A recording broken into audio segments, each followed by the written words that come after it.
Hi, I'm Michael Rose from Five9 and welcome to another episode of Take5. This week I'm joined with Frank Wassenbergh, who is CCaaS practice lead at Cloudlinx. Frank, welcome back. Thanks for having us again, Mike. I enjoy every chance I can to have a conversation with you, so thank you. Well, I'm saying welcome back because the last time we spoke was on our podcast series, That's Genius, back on May 12, believe it or not. It seems like a different world back then now. Yeah, and I haven't moved from this place. I literally have not left this desk in the last 3 months or something. Same with me. So tell me a little bit, first of all, just tell our audience, Cloudlinx, and what do you do and your partnership with Five9? So we fall under your agent program, and what we are is we fall under that agency program for our revenue generation purposes. That's how we generate our revenue, through contact center providers. But the model is basically allowing clients to make intelligent buying decisions on contact centers, especially CCaaS and the cloud services, because candidly, it's a product that there's so much unknown about in the industry, and people have never done it before. So what we allow people is to answer the questions they don't even know to ask, so that they can make a more strategic purchase with a contact center provider.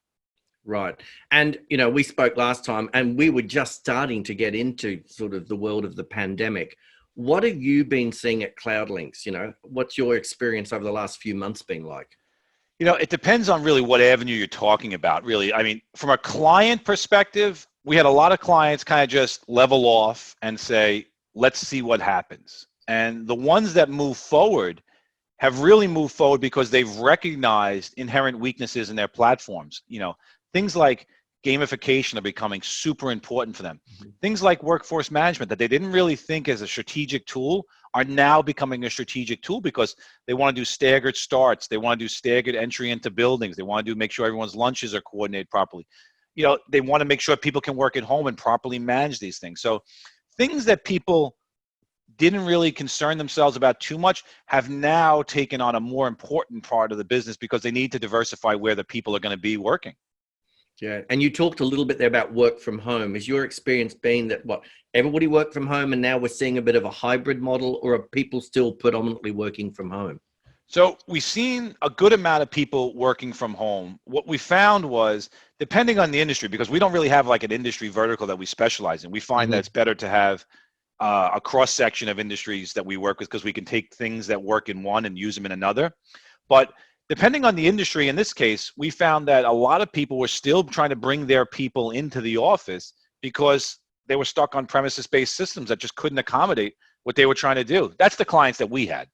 But the ones that sent their people home, they found, actually, oddly, a productivity increase from it. So now they're looking to do more with quality management. They're looking to do more with surveying, because their productivity went up, which was interesting. Yeah, and you touched on gamification too. How's that been working, and is that still a relevant solution to use from a work from home model? I think it's more important in a work from home, right? We kind of look at it in one way, right? We want to give our agents the tools, and my partner Kevin Sheehan always says this. We want to give our partners, our clients, the tools so that their agents can carry on the mission statement of the company better.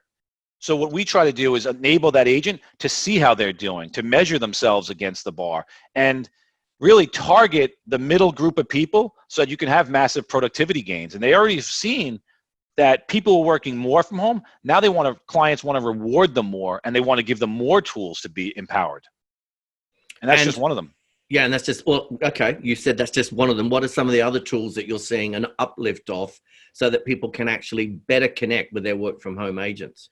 So a lot of the QM tools have been really powerful for them, because what agent managers and contact center managers used to always kind of say to us, I've got a good feel for what's going on. I'm listening to them. And these are the 20 to 100 person firms. I got a good feel for it. I'll monitor some calls, but I've got good managers.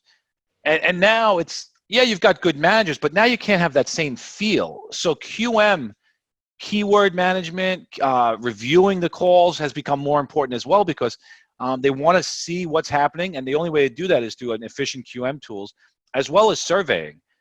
I've seen a massive spike in surveying tools that are being asked about, because people want to know how their agents are doing, and they want to report on it, because we joke around. We call this kind of the world's largest case study for working at home, whether it's going to work or not. And this is it. It is what it is. And people want to reward their agents, so they're doing surveying a lot more now. Okay, explain to us a little bit about the surveying. How does that work? Is it surveying the agent or the customer that's had the interaction? It's the customer with the interaction. They want to know right now, the feeling that we've got from our clients is that people right now are very focused on getting service quickly because they're uncertain. They have a lot of demands on their time right now, and people are not just working 9 to 5 now, they're working 7 to 7 because it's just the way it is when you're working out of your house sometimes. So they want to have a great experience, and people are now prone to communicate openly about a dissatisfied experience or an experience where they weren't happy so much more right now. So they're trying to find where the issues were and correct them as quick as possible right now, and surveying allows them to do it. And we have clients, Mike, that have put in much more rigorous processes for the manager to call a client who gives them a bad survey quicker during this time. It's really impressive. Yeah, no, excellent. Well, Frank, as always, thank you very much for your time and for joining us today. I got to tell you, Mike, always good to be with you. Always good to have a conversation. I appreciate it. You're welcome. Well, that's today's episode of Take 5 with Five9. As always, I'm Michael Rose. Until next time, bye-bye.